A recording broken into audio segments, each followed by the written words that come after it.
প্রিয় দর্শক, সবাইকে স্বাগত জানাচ্ছি ওয়েসিস এই সময়ে। এই অনুষ্ঠানে আমি প্রণব শাহ আছি আপনাদের সঙ্গে, আর আমাদের সঙ্গে আজকে যুক্ত হয়েছেন ডক্টর তারেক শামসুর রহমান, বিশ্লেষক, অধ্যাপক, জাহাঙ্গীরনগর বিশ্ববিদ্যালয়, এবং doctor Cena M A Saeed, বিশ্লেষক এবং লিডারশিপ ফাউন্ডেশনের চেয়ারম্যান। আপনাদের দুজনকে স্বাগত আমাদের এই অনুষ্ঠানে। আমরা কথা বলবো মূলত রাজনীতির বিশ্লেষণ নিয়ে। আমি দুজনের কাছেই আশা করব যে সমসাময়িক রাজনীতির যে বিশ্লেষণ আমরা আজকে আলোচনা করতে চাই সেটি হলো, আমি প্রথমেই অধ্যাপক তারেক শামসুর রহমানের কাছে যাব। সেটি হলো যে আমরা যদি শেষ জাতীয় নির্বাচন দেখি, বাংলাদেশের দুই রাজনৈতিক ধারা, নৌকা এবং ধানের শেষের যে ভোট যুদ্ধ আমরা দেখেছি 2008 সালের 29শে ডিসেম্বর, সেই রকম একই রকম ভোট যুদ্ধ হচ্ছে, যদিও স্থানীয় সরকারি নির্বাচন প্রথমবারের মতো রাজনৈতিকভাবে নির্বাচন হচ্ছে, এবং সেটি 2015 সালের 30শে ডিসেম্বর। নৌকা এবং ধানের শীষের রাজনীতির লড়াই হবে। আমি আপনাকে জানতে চাই, বাংলাদেশের রাজনীতিটা কী হবে? যদি স্থানীয় সরকার নির্বাচন, কিন্তু রাজনৈতিক দলের মনোনয়নে প্রতীকের নির্বাচন হচ্ছে প্রথমবারের মতো। আপনাকে অনেক ধন্যবাদ। আপনি ঠিকই আইডেন্টিফাই করেছেন যে একটা ধানের শীষ এবং একটা নৌকার যুদ্ধটা ধানের শীষ এবং নৌকার মধ্যে হবে। আমি মনে করি এটি হচ্ছে বাস্তবতা। বাস্তবতাটা এই যুক্তিতে, আপনি যদি পঞ্চম জাতীয় সংসদের নির্বাচনের পর থেকে বাংলাদেশের রাজনীতির দিকে যদি তাকান, তাহলে আপনি দেখবেন যে পঞ্চম জাতীয় সংসদের ভেতরেই এর মধ্যে দিয়েই বাংলাদেশের রাজনীতির একটা গুণগত পরিবর্তন হয়েছে। সেই পরিবর্তনটা হচ্ছে যে বিএনপির নেতৃত্বে একটা জোট, আওয়ামী লীগের নেতৃত্বে একটা জোট, এবং রাজনীতি মূলত এই দুটো ধারায় ভাগ হয়ে গেছে। এবং এটা বাস্তব সত্য যে এদেশের জনগোষ্ঠীর একটা বড় অংশ, যাদেরকে আমরা খেটে খাওয়া মানুষ বলি, সাধারণ মানুষ বলি, সাধারণ ভোটার যারা, তারা এই দুটো দলের যতটুকু না রাজনীতিগতভাবে বিভক্ত, তার চাইতে বেশি বিভক্ত দুটো দলের কারণে। দলের প্রতি তাদের এক ধরনের নির্ভরশীলতা, তাদের প্রতি ভালোবাসা, তাদের এক ধরনের ডেডিকেশন এই দুটো দলের প্রতি আছে। এবং যারা তো সরাসরি রাজনীতি করে না তারাও। এবং আপনি যদি দেখেন যে ভোটার প্যাটার্ন যদি আপনি দেখেন, তাহলে দেখবেন যে সেখানে আওয়ামী লীগের ভোট একটু বেশি 38%, কিন্তু বিএনপির আবার 33, 34 এইরকম পার্সেন্টেজ এরা চলমান, খুব কাছাকাছি খুব কাছাকাছি পার্থক্য আছে। এই একজন রাজনৈতিক পর্যবেক্ষক হিসাবে আমার কাছে এইটাই স্পষ্ট যে রাজনীতির ধারাটা দুদিকেই এইভাবে যাচ্ছে। তার অর্থটা আমি যদি এভাবে বলি যে আওয়ামী লীগকে বাদ দিয়ে যেমন বিএনপিকে চিন্তা করা যাবে না, বিএনপিকে বাদ দিয়ে তেমনি আওয়ামী লীগকে চিন্তা করা যাবে না, এবং বাংলাদেশের রাজনীতি এই দুটো দলকে সামনে রেখেই চলতে হবে। তবে এটা সেই সাথে এটা সত্য যে এর বাইরেও আরও কিছু দল আছে যারা সমাজে অবস্থান আছে, সমাজে তারাও কিছু তাদের কিছু ভোট ব্যাংক আছে, এবং জাতীয় পার্টির কথা আমরা বলতে পারি, কিছু ভোট ব্যাংক আছে, এবং তারা নির্বাচিত হয়ে আসছে এবং জনগণের প্রতিনিধি হিসেবে তারা সংসদে যাচ্ছে। এখন এই যে পৌরসভা নির্বাচনটা হতে যাচ্ছে, এটা একাধিক কারণে গুরুত্বপূর্ণ। এক নম্বর গুরুত্বপূর্ণ হচ্ছে যে প্রথমবারের মতো আপনি যেটা বললেন যে মার্কা মারায়, আমি যদি সঠিক ওইভাবে বলি, মার্কা মারা নির্বাচন হচ্ছে, অর্থাৎ দলীয়ভাবে শুধুমাত্র পৌরসভার চেয়ারম্যানরা প্রতিদ্বন্দ্বী, মেয়র সাহেবরা প্রতিদ্বন্দ্বিতা করছেন, তারা দলীয় প্রতীক পাবে। অর্থাৎ এখানে যেটা আপনি আলোচনার সূত্রপাত করেছিলেন, এখানে নৌকা নাকি এখানে ধানের শীষ।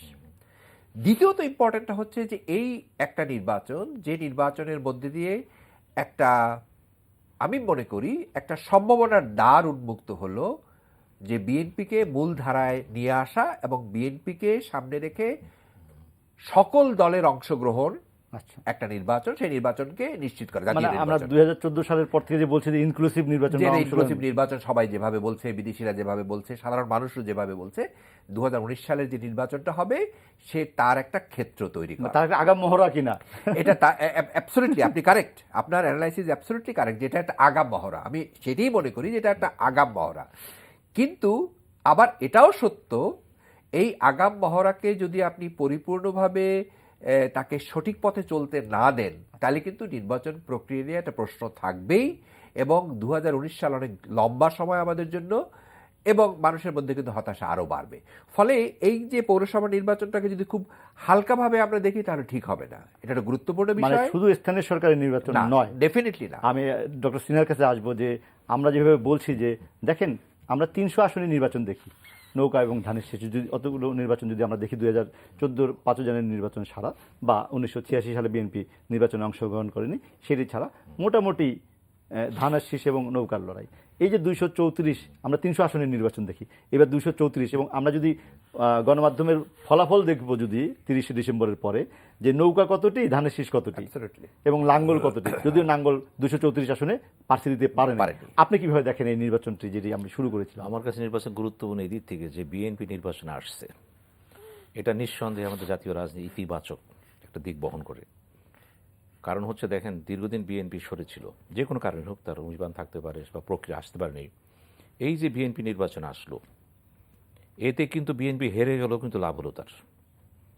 এই প্রথম, আপনি কেন ধরে নিচ্ছেন যে হেরে যাবে? আমি বলছি নির্বাচনে জয় পরাজয় আছে। আচ্ছা, সেটি এই প্রথম কোনো একটা দল, সেটা যদি বিএনপি হয়, যদি হেরে যায়, বলছি হেরে যেও যে জয় হয়, বিএনপি এবারে সে স্বাদটা পাবে। যদি হেরে যায় তো জয় পরাজয় তো ভোট নির্ধারণ করবে ভোটাররা, এবং তারাই সেটা দেখবে। এবং স্থানীয় সরকার নির্বাচন যেটিতে আমরা মূলত দেখতাম আগে যে প্রার্থী কেন্দ্রিক, হ্যাঁ, প্রার্থী কেন্দ্রিক। এবার যেটা হয়েছে, যেহেতু নৌকার ধানের শেষে ভোটটা হচ্ছে, তো দীর্ঘদিন পরে মানুষ যারা ভোটার, দুই দলের কথা তারেক ভাই বললেন, যেটা পার্সেন্টেজ কাছাকাছি তারা, এবং এখন মানুষ দেখবে এখন এই পার্সেন্টেজটা কীভাবে ভেরিয়েশন হয়, ভেরি করে কতটুকু, গ্যাপটা বেড়ে যাবে না কমে আসবে, এটা দেখার ব্যাপার কিন্তু। কারণ দেখেন, সাম্প্রতিক মায়ানমার নির্বাচন আমরা দেখেছি, সেখানে ক্ষমতা যারা ছিল তাদের খবরই নেই। শ্রীলঙ্কা একই অবস্থা হয়েছে। এই সমস্ত কারণে যদিও জাতীয় নির্বাচন ছিল, একই বিধানসভা নির্বাচন, হ্যাঁ।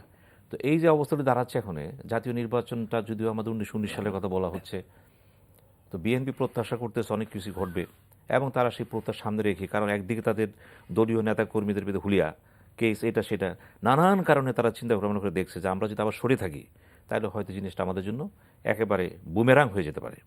এই যে আত্মোপলব্ধি রাজনীতিতে, এই আত্মোপলব্ধি বিএনপির জন্য ভালো। আরেকটা দিক হচ্ছে, আমি যেটা দেখলাম আজকে টেলিভিশন নিউজে দেখলাম, অথবা দেখলাম, সম্ভবত বিএনপি এবার নির্বাচন করতেছে কিন্তু জোট ভিত্তিক না।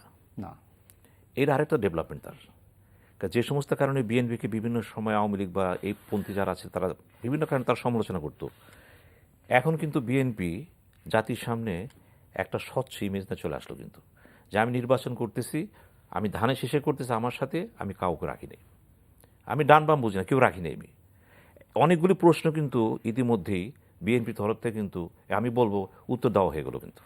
কিন্তু জাতীয় জামাত ইসলামীর তো জোটে যদি বড় শরিক দল দেখেন, 20 দলের জোটে, জামাত ইসলামী কিন্তু নিবন্ধিত দল না, তারা কিন্তু নিজেরা না, তারা করতে পারতেছে না বলে হয়তো অনেকে বলবেন যে তারা তো আসতে পারতেছে না প্রতীকে, এই জন্য তারা এটা করেছে, হতে পারে। যেটাই হোক, বাস্তবতা সেই বিএনপি সম্পূর্ণভাবে নিজের পায়ে দাঁড়িয়ে নির্বাচনটা করতেছে, এবং জোটের কেউ তার সাথে নেই, আর থাকার কোনো সুযোগ নেই এখানে। কারণ বিএনপির সাথে বা আওয়ামী লীগের সাথে যে সমস্ত খুচরা পার্টিগুলো আছে, জাতীয় পার্টি ছাড়া, মহাজোট আওয়ামী লীগের নেতৃত্বে, তারা কিন্তু আলাদাভাবে, ওখানে জাতীয় পার্টি ছাড়া কারো অস্তিত্ব নেই। এখানে বিএনপি ছাড়া, জামাত ছাড়া অস্তিত্ব নেই। জামাত যেহেতু নিবন্ধিত নয়, করতে পারবে না, তো বিএনপির কাছে অপশন নেই, তো অপশন নেই। সেই চিন্তা করতে গেলে এটা শুভ লক্ষণ। আমরা এখন দেখব এই নির্বাচনের ভিতর দিয়ে বিএনপি কতটুকু জনগণের কাছে আছে, কতটুকু দূরে আছে, বা আওয়ামী লীগ যে অভিযোগটা আনতেছে বারবার বিএনপি দল বিচ্ছিন্ন হয়ে গেছে, এই নির্বাচন একটা ব্যারোমিটার বিএনপির জন্য। এই জন্য বিএনপির উচিত হবে, যদি আজকে মির্জা ফখরুল তার এটা টেলিভিশন একটা বললেন, তার প্রেস ব্রিফিংয়ে বললেন যে আমরা এখনও সরে যাবো কিনা জানি না, এগুলো আমি বলবো পলিটিক্যাল টক্স, এগুলি কোনো গুরুত্ব নাই।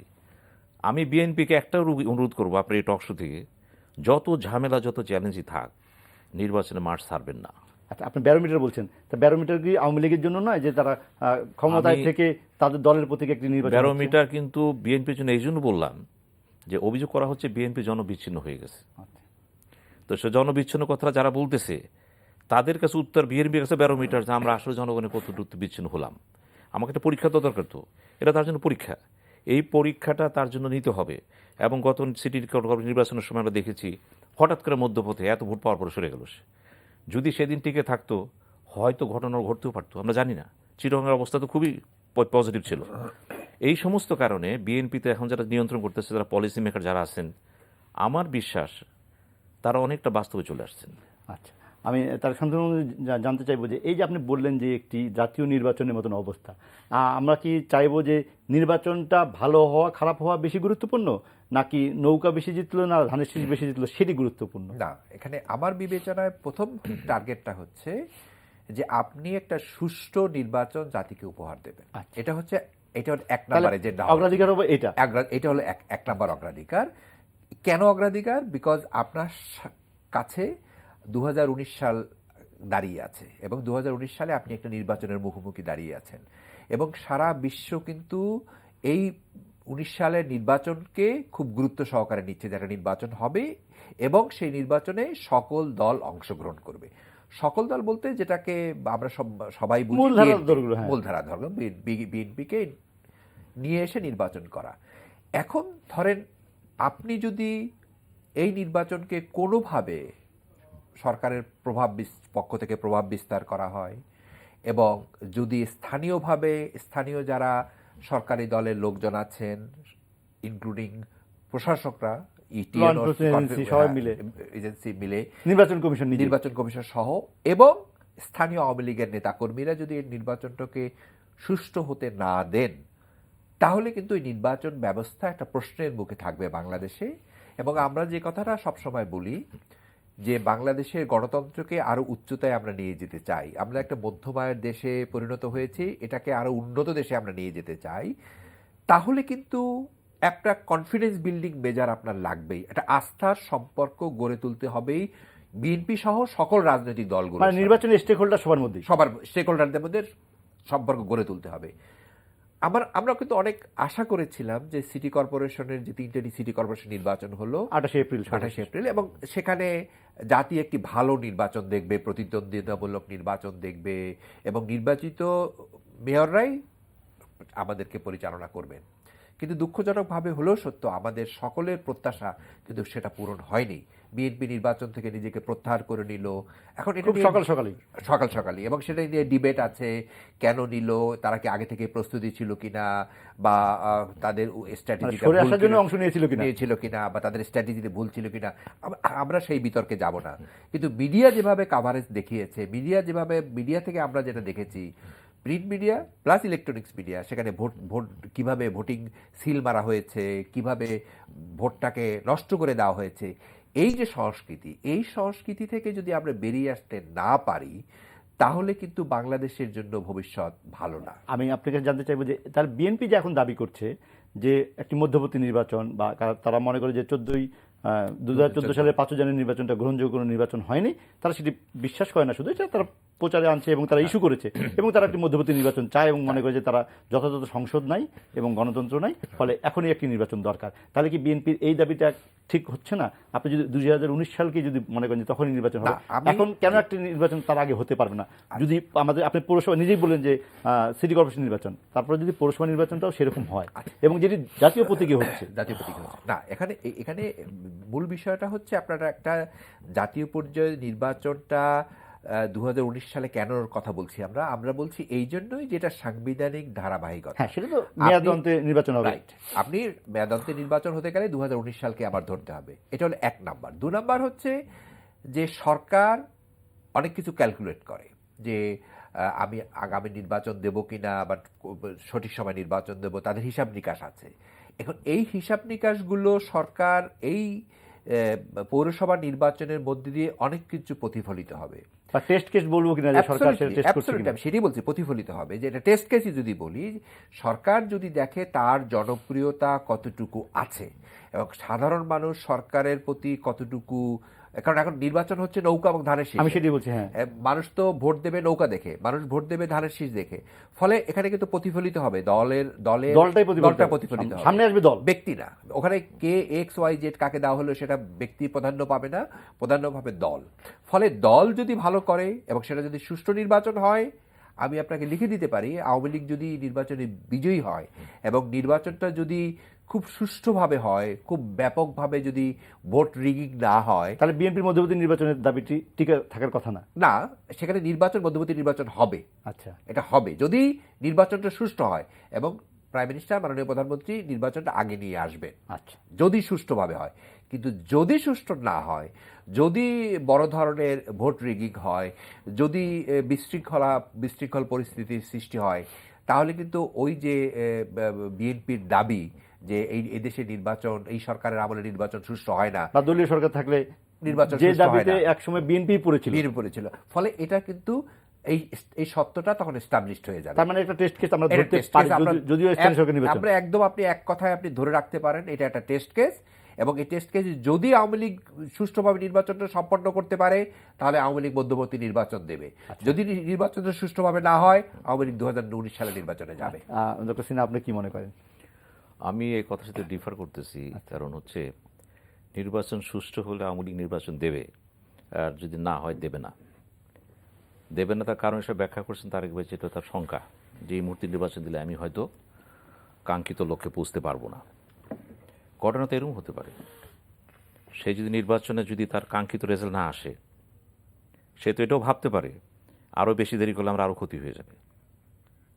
এবং তার মানে কি আমরা ধরে নেব যে 234টি পৌরসভা মেয়র পদে যদি অধিকাংশ পৌরসভায় আওয়ামী লীগ সমর্থিত না, এখন আওয়ামী লীগ মনোনীত নৌকা প্রতীকের প্রার্থী যদি অধিকাংশ আসনে জয়লাভ করতে না পারে পৌরসভায়, তাহলে কি আমরা ধরবো যে আওয়ামী লীগের জনপ্রিয়তা কমে গেছে জন্য এটা হলো?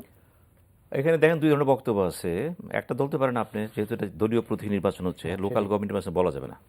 আমি এটাকে লোকাল গভর্নমেন্ট বলছি না, কিন্তু এখানে যেহেতু দলীয় প্রতীক হচ্ছে, এটা জাতীয় নির্বাচনের একটা অংশ, অবিচ্ছেদ্য অংশ। এটা এখানে ব্যক্তি একেবারে গৌণ। যদিও নমিনেশনে বিএনপি আওয়ামী লীগের অনেক ক্যান্ডিডেট অনেক কিছুই বলতেছে, তারা বিদ্রোহ করতেছে, এগুলি থাকবে না, টিকে যাবে, এগুলো কোনো ইস্যু না। ইস্যুটা হচ্ছে দলীয় প্রতীকের অবস্থানটা কী হতে পারে। ধরুন যদি বিএনপি দেখে বা আওয়ামী লীগ দেখে যে তার অবস্থানটা অতীতের চেয়ে কিছুটা ডিটোরিয়েট করছে, বা বিএনপি দেখে কিছুটা ডিটোরিয়েট করছে, যারটাই করবে সেই তখন অ্যানালাইসিস করবে কী করা যায়। কিন্তু অ্যানালাইসিসটা কখনো আওয়ামী লীগের পক্ষে এটা আউটরাইট বলা ঠিক হবে না যে সে খারাপ করলেই সে সামনে নির্বাচনে যাবে।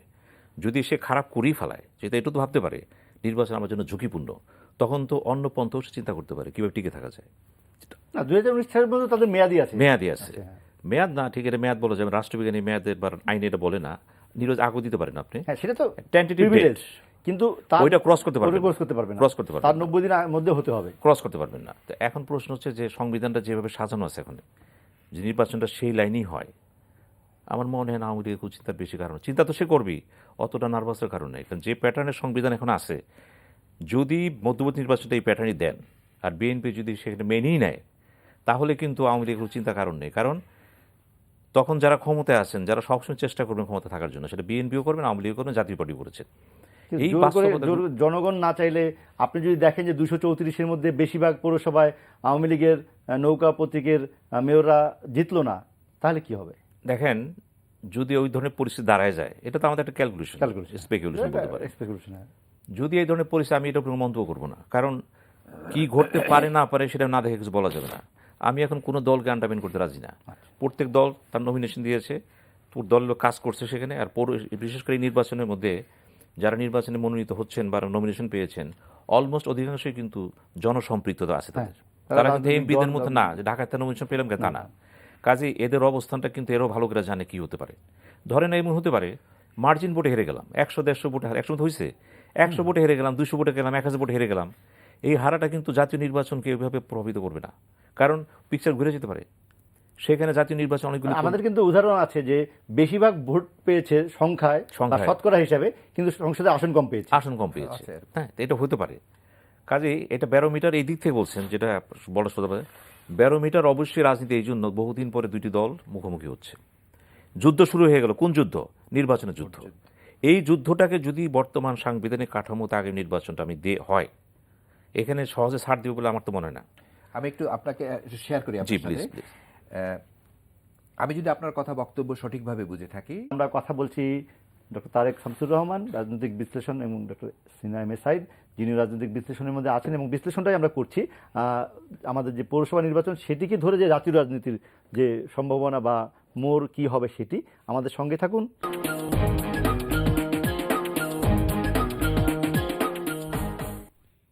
প্রিয় দর্শক, আমন্ত্রণ আবারও ওএসিস এই সময়ে আলোচনায়। আজকে আমরা আছি রাজনৈতিক বিশ্লেষণ, পৌরসভা নির্বাচনের জাতীয় প্রভাব সেটা কি হবে। তার সাথে আপনি ওনার বক্তব্যের একটু ব্যাখ্যা করতে চাচ্ছেন।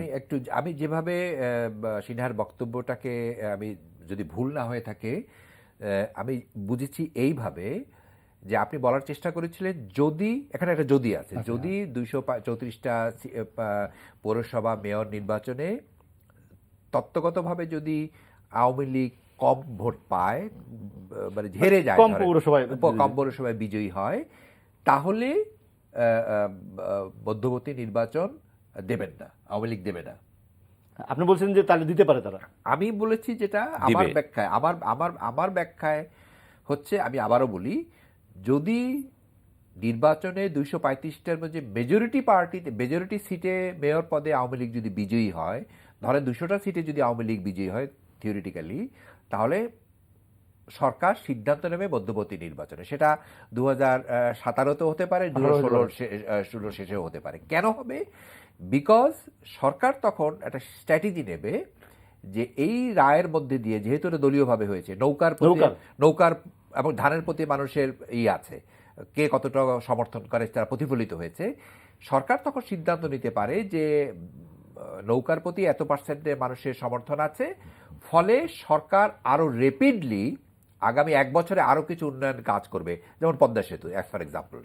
তাতে করে হবে কি, মানুষের কাছে সরকার যাওয়ার চেষ্টা করবে যে আমি উন্নয়নের কাজ করছি, আমি আরো মানুষকে, এই দেশকে আরো উন্নয়নের দোরগোড়ায় নিয়ে যাব, মানুষের সমৃদ্ধি বাড়াবো, পার ক্যাপিটা ইনকাম বাড়াবো, জিডিপি গ্রোথ বাড়াবো, কর্মসংস্থান সৃষ্টি করব, এবং সরকার বড় বড় কর্মসূচি নেবে, আপনি দেখবেন, যাতে করে মানুষের সাথে যেগুলো সম্পর্কিত, মানুষের যাতে কর্মসংস্থান হয়, মানুষের আয় প্রবৃদ্ধি বৃদ্ধি পায়, এই কাজগুলো সরকার করবে, আরো বেশি করে করবে, এবং করে এই সুযোগটাকে সরকার তার স্বার্থে ব্যবহার করার চেষ্টা করবে। কিন্তু ওখানে আবার একটা কিন্তু আছে। কিন্তুটা হলো যে এই নির্বাচনটা 235টা মেয়র পদে যদি 200টাই জিততে হয়, সেটা হতে হবে সুষ্ঠুভাবে।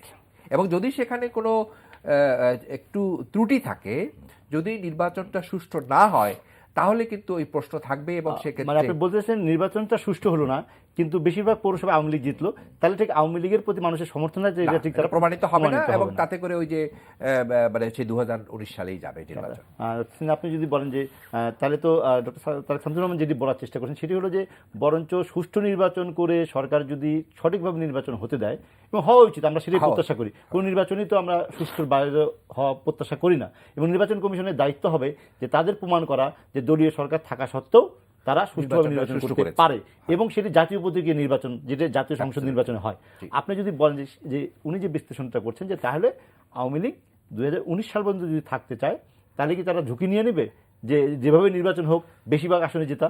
দেখুন, আমরা কিন্তু অনেকগুলো প্রি কন্ডিশন অবশ্যই, সেটাই তো। একটা হচ্ছে নির্বাচন কমিশন। আমাদের দেশে এই পর্যন্ত নির্বাচন হয়েছে, কোন নির্বাচন কমিশনই সঠিক দায়িত্ব পালন করতে পারেনি। কেন পারেনি? অল্প বিস্তর না, এটা পারেনি শুধু বললে হবে না। ভারতের সাকসেনার কথা অনেকে বলে, বাংলাদেশ নির্বাচন কমিশনের ক্ষমতা স্ট্রাকচারালি, ফাংশনালি যতটুকু দেওয়া আছে আর্থিকভাবে, এতে তো স্বাধীন কাজ করা সম্ভব না। প্রশ্ন হচ্ছে যার কাছে আপনি বলবেন পতাকাটা তুলো, সে তো স্বাধীন না। তো আপনি একটা এই ধরনের নির্বাচন সামনে রেখে যদি বলেন সুষ্ঠু স্বাভাবিক এইটা সেটা, এটা তো 91 সালে আমরা দেখেছি, রৌফ সাহেব ছিলেন, এরপর আমরা অনেক দেখলাম একটা একটা দেখতেছি আসতেছে। প্রশ্ন হলো যার কাছে আপনি প্রত্যাশা করতেছেন তার অবস্থানটা দেখবেন না, তার পক্ষে দেখলে এনশিওর করা সম্ভব না। বিএনপি পরদিনই বলবে নির্বাচন সুষ্ঠু স্বাভাবিক হয়নি। সেটা তো যারা পরাজিত শক্তি, রাজনৈতিক শক্তি বরাবরই বলেছে, এই যে বললেন, তাহলে দেখেন, তাহলে প্রধান কথা হচ্ছে কোন দলই মানসিকভাবে রাজনৈতিক সংস্কৃতি দাঁড়ায় গেছে এরকম প্রস্তুত না সত্যকে স্বীকার করবেন। আর সুষ্ঠু স্বাভাবিক কথাটা বিরাট ব্যাপার। এটা যেমন আমেরিকার নির্বাচন হলো, প্রায় 123 জন সিনেটর নির্বাচিত হয়ে গেল, কিন্তু তারা তো ওই নির্বাচন কি কম্পিটিটিভ ছিল না? ছিল। ফ্রি ফেয়ার পরিবেশে সব গেলে অসুবিধা কি? আর ফ্রি ফেয়ার যদি একজনও যায় আনফেয়ার ওয়েতে, সে কিন্তু প্রশ্ন দাঁড়ায়। তো বাংলাদেশের পরিস্থিতিটা হচ্ছে এরকম, আমরা কথায় কথায় কিন্তু খুব বেশি প্রত্যাশা করি। আমার একটা অনুরোধ পুরো রাজনৈতিক দলের প্রতি, বুদ্ধিজীবীদের প্রতি, প্রত্যাশাটা একটু বাস্তববাদী করেন। প্রত্যাশা খুব বেশি হয়ে গেলে সেটা বাস্তবায়ন হয় না। কারণ হচ্ছে আপনি কেন প্রত্যাশা করেন নির্বাচন কমিশন এটা করে দিবে? কারণ এই নির্বাচন কমিশন অ্যাপয়েন্টমেন্ট কে দিচ্ছে, এদের নমিনেশনটা কে দিচ্ছে, এদের কি আর্থিকভাবে এখনও তারা prime minister office dependent, PM অফিসের কাছে তারা, এই অবস্থায় তার কাছে এটা চাইেন না। হ্যাঁ, প্রশ্ন হলো যে এখন প্রত্যাশাটা কি থাকবে? আমাদের প্রত্যাশা থাকবে যে মনদের ভালো। এই অবস্থায় এইবারে যেতে পারবেন না, আপনি মুখে যেতে পারেন, বাস্তবে পারবেন না। যেদিন নির্বাচন কমিশন স্বাধীন হবে সত্যিকার অর্থে, যেদিন নির্বাচন কমিশন নিয়োজিত হবে অপোজিশন সাথে আলোচনা করে, দুর্নীতি দমন কমিশনের চেয়ারম্যান অপোজিশন আলোচনা করা হবে, একটা কনস্টিটিউশন থাকতে হবে যে অ্যাপয়েন্টমেন্ট এই সমস্ত জায়গায় যেগুলো কমিশন যেগুলো আছে সেগুলো অপোজিশন নেতার সাথে প্রধানমন্ত্রী আলোচনা করে করবেন, এক লাইন। সেদিন দেখবেন আমরা আস্তে আস্তে আস্তে যেমন ধরেন এবারকে নির্বাচনে দেখবেন খুন খারাপই কম হবে, কিন্তু আমার বিশ্বাস কেওয়াসটা, কনফ্লিক্টটা কম হবে। এবং এই জন্য হবে, দেশ যখন আগায় যায় অর্থনীতির দিকে যেভাবে যোগ, সেটা আপনার চেষ্টা, আমার চেষ্টা, বা তারেক ভাইয়ের চেষ্টায়, গভর্নমেন্টের চেষ্টা আগে গেছে দেশ। এই যে উন্নয়ন কর্মকাণ্ড শুরু করছে গভর্নমেন্ট, এগুলো ইম্প্যাক্ট থাকতেই হবে, কারণ এগুলো তো আকাশ থেকে আসে না, এগুলো বাস্তব সত্য আপনার সামনে দাঁড়িয়ে আছে। যদি সত্যিকার অর্থে পদ্মা ব্রিজ, ফুল লেন, এই যে কাজগুলি হচ্ছে, আমি তো ধন্যবাদ দিই ওবায়দুল কাদেরকে। এরকম কয়েকটা মন্ত্রী যদি ক্যাবিনেটে থাকতো, হাসিনার চিন্তা করার কোনো ঘটনা ছিল না। প্রধানমন্ত্রী হাসতে পারতেন, I am proud of all this ministers. আমি তারেক শামসুর রহমানের কাছে বিশ্লেষণটা জানতে পারতাম। তাহলে কি দুটো ব্যাপার, একটি হলো যে নির্বাচন commission, doctor M S Saidi বললেন যে নির্বাচন কমিশন এখনকার যেভাবে নিয়োগপ্রাপ্ত হন বা যে আর্থিক যে স্বাধীনতার বিষয়টি আমরা দেখলাম, তো সেরকম পরিস্থিতিতে সুষ্ঠু নির্বাচন আশা করাটা উনি মনে করেন যে এটা খুব বেশি প্রত্যাশা করা হবে। আপনি এটি মনে করেন কিনা? এটা একটি। আরেকটি হলো যে এই যে অবকাঠামোগত উন্নয়নে কি রাজনীতির সুফল পাওয়ার একমাত্র বিষয়, নাকি সুশাসনও এর সঙ্গে জড়িত? আপনার প্রথমটার জবাব বলি যে নির্বাচন কমিশন, এখন যারা নির্বাচন কমিশনে আছেন কারণ তারা, আমরা কিন্তু জোর দিচ্ছি সুষ্ঠু নির্বাচনটা হতে হবে। রাইট, তাহলে সুষ্ঠু নির্বাচনের জন্য মূল দায়িত্ব হচ্ছে নির্বাচন কমিশনের কাছে। এখন সেই নির্বাচন কমিশন কতটুকু দক্ষতার সাথে এই নির্বাচনটা পরিচালনা করতে পারবে, এখানে প্রশ্ন আছে। এই প্রশ্নটা আমার মাঝেও আছে, কারণ প্রথম প্রশ্নটাই আসছে আমার এই জন্য যে আপনি যখন রিটার্নিং অফিসারদেরকে দেখা গেল যে সরকারি আমলাদেরকে আপনি ম্যাক্সিমাম ক্ষেত্রে রিটার্নিং অফিসার হিসাবে মনোনয়ন দিয়েছেন, যথেষ্ট নির্বাচনী কর্মকর্তা থাকা সত্ত্বেও, যথেষ্ট নির্বাচনী কর্মকর্তা থাকা সত্ত্বেও সেখানে কিন্তু একটা প্রশ্নের জন্ম আপনি ইতিমধ্যে দিয়েছেন যে নির্বাচনটা সুষ্ঠু হতে পারবে কি পারবে না এই কমিশনের আন্ডারে। দ্বিতীয়ত আমার কাছে প্রশ্ন আছে যে অতীতে আমরা দেখেছি যে সিটি কর্পোরেশন নির্বাচনের সময় যে দায়িত্বটা পালন করার কথা নির্বাচন কমিশন সেই দায়িত্বটা পালন করতে পারেননি, বা সর্বশেষ উপজেলা নির্বাচনের 5 ধাপের উপর নির্বাচনের শেষের ধাপগুলো নিয়ে আমাদের প্রথম 2টা ভালো ছিল, পরেরগুলো ভালো হয়নি, ফলে প্রশ্ন কিন্তু রয়ে গেছে। তৃতীয় প্রশ্ন যেটা সিনহা বলেছেন, এটাই সত্য কথা যে আপনার আর্থিক বিবেচনার জন্য আপনাকে প্রধানমন্ত্রীর সচিবালয়ের দিকে তাকিয়ে থাকতে হয় নির্বাচন কমিশনকে। ফলে এই নির্বাচন নিরপেক্ষ। আমরা কিন্তু এবার কিন্তু যথেষ্ট টাকা দেওয়া 100 কোটি টাকা, আমার হিসাব মতে প্রায় 100 কোটি টাকা বোধহয় দেওয়া হয়েছে, কিন্তু এই টাকাটা প্রপারলি কতটুকু ইউজ হবে, কতটুকু আমরা পাবো সেখান থেকে বেনিফিট, এই প্রশ্ন কিন্তু থাকলোই। তবে আমি মনে করি যে এই নির্বাচন কমিশন নিজেরাও এটা উপলব্ধি করেন, এবং নির্বাচন কমিশনে যারা আছেন তারা একদম মানে একদম নিরপেক্ষ, একদম যে হালকা পাতলা মানুষ সেটা বলা যাবে না, যথেষ্ট বিবেক বিবেচনাধীন মানুষ তারা আছেন। তারা নিশ্চয়ই এটা উপলব্ধি করবেন যে এই নির্বাচনটাকে সুষ্ঠু করার জন্য তাদের উপর দায়িত্ব কতটুকু রয়ে গেছে, এবং এই দায় দায়িত্ব নিয়ে তারা বিদায় নেবেন এটা নিশ্চয়ই তারাও চান না। ফলে যে প্রশ্নটা দাঁড়িয়ে গেল যে নির্বাচনটা সুষ্ঠু হতে হলে নির্বাচন কমিশনের একটা শক্ত অবস্থান প্রয়োজন এবং সরকারের প্রভাব মুক্ত থাকে। এবং সেটাও কিন্তু একটু আমি বলবো যে নির্বাচনটা এমন হচ্ছে, দেখেন মাথাটা হচ্ছে দলীয় মনোনয়নে, শরীরটা হচ্ছে দলীয় মনোনয়ন ছাড়া সাধারণভাবে। আর কাউন্সিলররা ৪৪ বছরের নির্বাচনী ধারাবাহিকতায় প্রথমবারের মতন একটি স্থানীয় সরকার নির্বাচন হচ্ছে জাতীয় দলের প্রতীকে এবং জাতীয় নির্বাচনের প্রতীকে। এই জন্যই দায়িত্বটা সবচেয়ে বড় নির্বাচন কমিশনকে, যে এই দায়িত্বটা তারা সুষ্ঠুভাবে পালন করা উচিত তাদের, কারণ আইনে তাদের যথেষ্ট ক্ষমতা দেওয়া আছে, তারা ইচ্ছা করলে করতে পারেন। এখন প্রশ্নটা হলো সেখানেই তারা কতটুকু সরকারের প্রশাসনের প্রভাবমুক্ত থেকে তারা করতে পারবেন। আমার মধ্যে শঙ্কা কাজ করে, কারণ হয়তো এমনও দেখা গেছে যে ঢাকার বাইরে যে সমস্ত জেলা আছে, প্রত্যন্ত অঞ্চলগুলো, সেই প্রত্যন্ত অঞ্চলগুলো তাদের পক্ষে নিয়ন্ত্রণ করা কতটুকু সম্ভব, স্থানীয় পর্যায়ের লোকজনরা কতটুকু প্রভাব বিস্তার করবে, এই একটা প্রশ্ন আছে, এবং সম্ভাবনা সেখানে বেশি। স্থানীয় পর্যায়ের লোকজন মানে হয়তো তারা এমনও হতে পারে তারা চাইবে না অপোজিশনের কোনো ক্যান্ডিডেট সেখানে বিজয়ী হোক। এবং ওই সেকেন্ড প্রশ্নটা একটু বলি, হ্যাঁ, অবকাঠামো উন্নয়ন, এটি হলে সরকারের একটা প্লাস পয়েন্ট। এবং দেখেন আপনি সরকার কিন্তু যেভাবে আগাচ্ছে এবং বড় বড় প্রজেক্ট তারা হাতে নিচ্ছে, মেগা প্রজেক্ট আমরা বলছি, মেগা প্রজেক্ট আমরা বলছি, এই প্রজেক্টের যদি সত্যিকার অর্থে তারা ইমপ্লিমেন্ট করতে পারেন 2019 সালের মধ্যে যদি করতে পারেন, তার ফল কিন্তু তারা পাবেন। মানুষের ক্রয় ক্ষমতা বেড়েছে, এটা অস্বীকার করা যাবে না।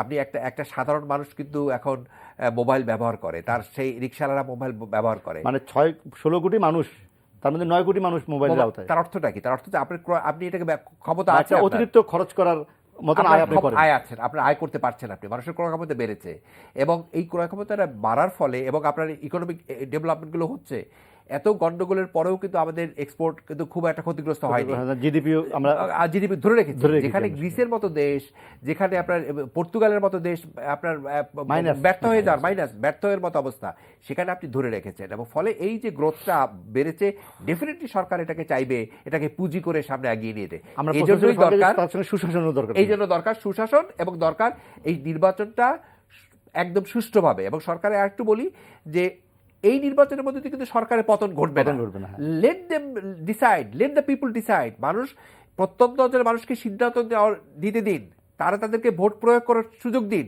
তাহলে এই গণতন্ত্রকে আমরা শক্তিশালী করতে পারবো, আমরা গণতন্ত্রকে আরো উচ্চতায় নিয়ে যেতে তারও পারবো। ক্রেডিট আপনাদেরই যাবে, মানে সরকার সরকারে পাবে। আমি ডক্টর সিনহার কাছে জানতে চাইবো যে তাহলে আমরা যদি সুষ্ঠু নির্বাচন না দেখি বা যে আশঙ্কাগুলো আমরা এখন করছি তা যদি সত্যি সত্যি মানে বাস্তবে থাকে, তাহলে এর দায়িত্ব কতটুকু নির্বাচন কমিশনের আর কতটুকু ক্ষমতাসীন রাজনৈতিক কর্তৃপক্ষের, যাদের মূলত তাদের ভাবেই চলে। কারণ নির্বাচন কমিশনের সেই প্রভাব নাই যে ওই ইউনোর উপরে বা ওই এডিসির উপরে বা ওই ওসির উপরে। আমরা যদিও আইনের কথা বলি, বিধির কথা বলি এবং সংবিধানের কথা বলি যে নির্বাচন কমিশন স্বাধীন এবং সর্বময় ক্ষমতা তাদের আছে, কিন্তু এটার দায় দায়িত্ব কতটুকু ভাগাভাগি করে দেবো আমরা যদি নির্বাচনটা ঠিক না হয়? আপনি দেখুন আজকে প্রথম আলো পত্রিকাটা দেখেন, ওখানে দেখলাম একটা ছবি, কোন একটা এলাকার এমপি সাহেব স্কুলের টিচারদের ডেকেছেন, উনি কথা বলছেন। খবরটা এরকমও আছে যে নির্বাচন কমিশন শুধু শোকজ করে দায় সারছে, হ্যাঁ, বিধিমালা উনি meeting আচরণ বিধি করছেন না, লঙ্ঘন। উনি মিটিং করছেন, উনি জানেন শোকজ করবে, কিছু আসছে না, উনি করছেন তো, ছবি তো আপনারা দিয়েছেন তো। দেখছি, হ্যাঁ। প্রশ্ন হচ্ছে মানসিকভাবে যারা মেম্বার অফ পার্লামেন্ট বা যারা রাজনীতি করেন এই দেশে, কেউই নিরপেক্ষ নির্বাচন চায় না, নোবডি। এগুলি মুখে বলে, দলীয় ফোরামে এক কথা বলে, বাইরে এসে এক কথা, টকশোতে এসে এক কথা বলে। জিনিসটা হচ্ছে পাপ সবাই করেছে, স্বীকার করতে, পাপ সবাই পাপী। এই পাপ স্বীকার করছে আওয়ামী লীগ বিএনপি একভাবে করবে, যদি বলে ইয়েস আমরা ভুল করছি, আমিও করছি তুমিও করছো, সেদিন যদি আপনি এই প্রক্রিয়ার মধ্যে আসবে। আমি আবারও বলতেছি, নির্বাচন কমিশনকে যদি স্বাধীন করতে হয়, সাংবিধানিকভাবে নির্বাচন কমিশন, দুর্নীতি কমিশন, বিভিন্ন কমিশনগুলোকে ভারতের মতো করতে হবে। লিডার অফ দ্য অপোজিশনের সেখানে সম্মতি লাগবে। আপনি ইলেকশন কমিশন গঠনের কথা বলছেন, গঠনের কথা বলছি, সেটা তো সাব কমিটির মাধ্যমে এবার হয়েছিল। তখন যারা আসবে, আমি বলছি যে এই নির্বাচন কমিশনের দিয়ে আপনি যদি মনে করেন সুষ্ঠু স্বাভাবিক, যেটা বলে তারা মনে করেন আমি তো স্বাভাবিক করেছি, আমি দায়িত্ব পালন করেছি না, করেছি, আপনারা বলবেন করেন নাই, সে বলবে কোথায় বাদ দিলাম, আমি সারাদিন পরিশ্রম করেছি, ঘুমাইতে পারি না, এই করি সেই করি নাই। দায়িত্ব দুই রকম, একটা হলো আপনি এই যে বিধিমালা আচরণ বিধি লঙ্ঘন হচ্ছে, শুধু শোকজ করে দায়িত্ব শেষ করছেন। আচরণ বিধি তো সিটি কর্পোরেশনের লঙ্ঘনে নেই। এই আচরণ বিধি বিলবোর্ড কমাইতে পারছেন আপনি, এদিক দিয়ে ওয়াশ করেন, এদিক দিয়ে চলে আসে। ধর ঢাকা সিটিতে ধরেন মেয়র সাহেব চেষ্টা করছে কি ফুটপাত থাকবে না, পারছেন। এদিকে প্রশ্নটা হচ্ছে মানুষ কিন্তু সংঘবদ্ধ, এত সংঘবদ্ধ, যদি একটা টোকা দিতে যান গ্রুপ চলে আসে। রাজনীতি, এই যে রাজনৈতিকভাবে সংঘবদ্ধ গ্রুপ অ্যাসোসিয়েশন দাঁড়ায় গেছে বাংলাদেশে, বাংলাদেশের রাজনীতি কিন্তু আগের মতো নেই, এখন সংঘবদ্ধ প্রফেশনাল গ্রুপ দাঁড়ায় গেছে এখানে। কিন্তু এগুলো development in political science and politics, এই জিনিসগুলি আমাদেরকে কিন্তু অবশ্যই চিন্তা রাখতে হবে। কাজে আমরা যদি কথায় কথায় বলি সুষ্ঠু স্বাভাবিক নির্বাচন, এর ডেফিনেশন কি অপোজিশন দিবে না সরকার দিবে না বুদ্ধিজীবী? সবাই মিলে দিবে, সবাই মিলে দিবে। তো সবার যুগে গ্রহণযোগ্য ডেফিনেশন কোনটা, সেটা আনতে হলে আপনাকে চিন্তা করতে হবে। স্থানকাল পাত্র বা ডেফিনেশন ভেরিয়েশন আসবে। বর্তমান সময়ে সুষ্ঠু স্বাভাবিক নির্বাচন বলতে আমি যেটা বুঝি, এই সময়ের প্রেক্ষাপটে যতটুকু সম্ভব এই নির্বাচনটাকে সুষ্ঠু স্বাভাবিক করেন, কোনো সন্ত্রাসী হবে না, কিছু হবে না, মানুষের কাছে গ্রহণযোগ্য হতে হবে, গ্রহণযোগ্য পারসেপশনালি হলো পারসেপশন। আরেকটা ইমেজ আমরা শেষ করব। হ্যাঁ, একটা বিরাট ফ্যাক্টর বাংলাদেশ হয়ে গেছে কিন্তু, Sheikh Hasina herself is a factor in the politics of Bangladesh. উনি তার দৃঢ়তা, সাহস এবং দিয়া সব বিভিন্ন ক্ষেত্রে তার যে দৃঢ়তা প্রমাণ করেছেন তিনি, মানে আভ্যন্তরীণ বৈদেশিকভাবে, এটা কিন্তু ফ্যাক্টর একটা। মানুষ কিন্তু এটাও দেখে এই দেশ কিন্তু নেতা নির্ভরশীল দেশ, তার দায়িত্ব ওনার উপর বেশি, ওনার ইমেজ কাজ করবে। আমি শেষ করবো তারেক শামসুর রহমানকে, আপনি যদি শুধু ছোট্ট একটু সময় বলেন। আমি একটু আমি শুধু বলতে চাই যে এই যে স্টেক হোল্ডারদের কথা, তাদের সবারই দায়িত্ব সুষ্ঠু করা। প্রশ্ন আসছে, বাংলাদেশের গণতন্ত্রের নামে এক ধরনের প্লুটোক্রেসি জন্ম হয়েছে, অর্থাৎ সেখানে এক ধরনের সুবিধাভোগী শ্রেণী জন্ম হয়েছে। বিভিন্ন ডিস্ট্রিক্ট লেভেলে যারা আছেন, যারা এমপি, পার্লামেন্টের মেম্বার, দলীয়ভাবে যে কাজ করেন, তারা সবসময় তার ক্ষমতাটাকে ধরে রাখতে চান এবং সেটা সরকার বিরোধী দল বা যে কোনো রাজনৈতিক দলের নেতারাই চায়, যেগুলো রোগে চাই। ফলে এই নির্বাচনটাও তারা চেষ্টা করবেন যে এটাকে ধরে রাখতে, এবং তাতে করে যদি সুষ্ঠু নির্বাচন না হয় তাহলে একটা প্রশ্ন থাকবেই, আমরা যে গণতন্ত্রকে উচ্চতায় নিয়ে যেতে চাই এটা পারবো না। আর সুষ্ঠু নির্বাচন না হলে তার দায় স্টেক হোল্ডার হিসেবে সকল রাজনৈতিক দলেরই পড়বে। আপনাদের দুজনকে ধন্যবাদ, এবং ধন্যবাদ দর্শক আমাদের সঙ্গে থাকার জন্য। আমরা শেষ করছি আজকের আলোচনা। তবে তার আগে জানিয়ে দিতে চাই, এই অনুষ্ঠানটি যদি অনলাইনে দেখতে চান তাহলে ভিজিট করতে হবে www.ntvbd.com। আপনারা ভালো থাকুন আর থাকুন এনটিভির সঙ্গেই।